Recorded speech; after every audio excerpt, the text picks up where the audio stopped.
আমার চ্যানেলে তোমাদের সকলকে স্বাগত। আজ আমরা ক্লাস 4-এর রায় মার্টিন প্রশ্নবিচিত্র থেকে বাংলার দ্বিতীয় পর্যায়ক্রমিক মূল্যায়নের 13 নম্বর স্কুল সলভ করব।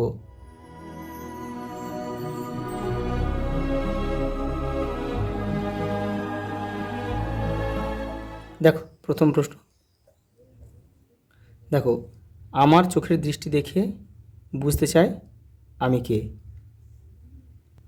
এটা হচ্ছে উবা। শক্তি দেবে মুক্তমালা আমারে নজরানা। স্কট ইংল্যান্ডে জন্মগ্রহণ করেন। বনের ধারে শম্ভুর দাদুর ঘর। আমাদের 5 জনের তাপে মারা একটা মাত্র ছাতা ছিল। পরের প্রশ্ন দেখো, দূরের পাল্লা কবিতার কবিকে। সত্যেন্দ্রনাথ দত্ত।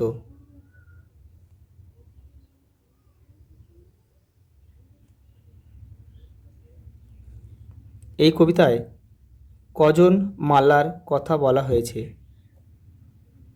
3 জন। 3 জন। পরেরটা দেখো, ফ্যানসা ভাত কি? ফ্যান সমেত ভাত। পুনি বৈন্দির ভালো নাম কি ছিল? পূর্ণ শশী।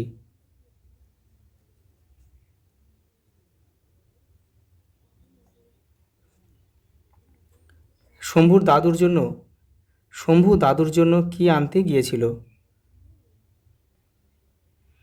হাড় ভাঙা গাছের পাতা আর পাথরের গুহা থেকে মৌচাকের মধু। এই নাটকে বাঁকারা বলতে কাদের বোঝানো হয়েছে? বনবিড়াল। বনবিড়ালদের কথা বলা হয়েছে। পরে দেখো, পরেটা দিয়েছে বিপরীত শব্দ লেখো। সহ্য অসহ্য।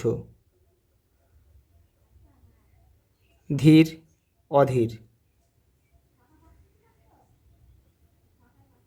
অধীরে লেখা যায়, ধীর দ্রুতও লেখা যায়। আর দূর নিকট। পরে দেখো, সমার্থক শব্দ লেখো 2টি করে। বন, অরণ্য, জঙ্গল, ফুল, পুষ্প, কুসুম। পরেটা দেখো, ক স্তম্ভের সঙ্গে খ স্তম্ভ মেলা। ধলেশ্বরী হচ্ছে ক্ষেপা নদী। আচ্ছা, কঞ্চির তীর ঘর। Captain Scott diary. আর শুষ্নি পাহাড় মধু।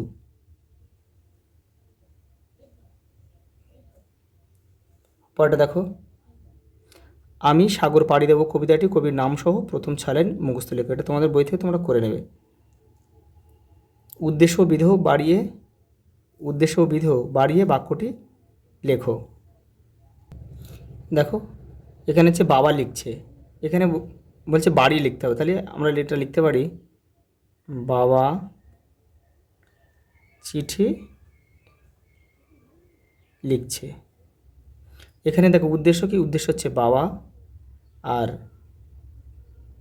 চিঠি লিখছে এটা হচ্ছে বিধেয়। আচ্ছা, এই পর্যন্ত দেখা হবে পরের ভিডিওতে।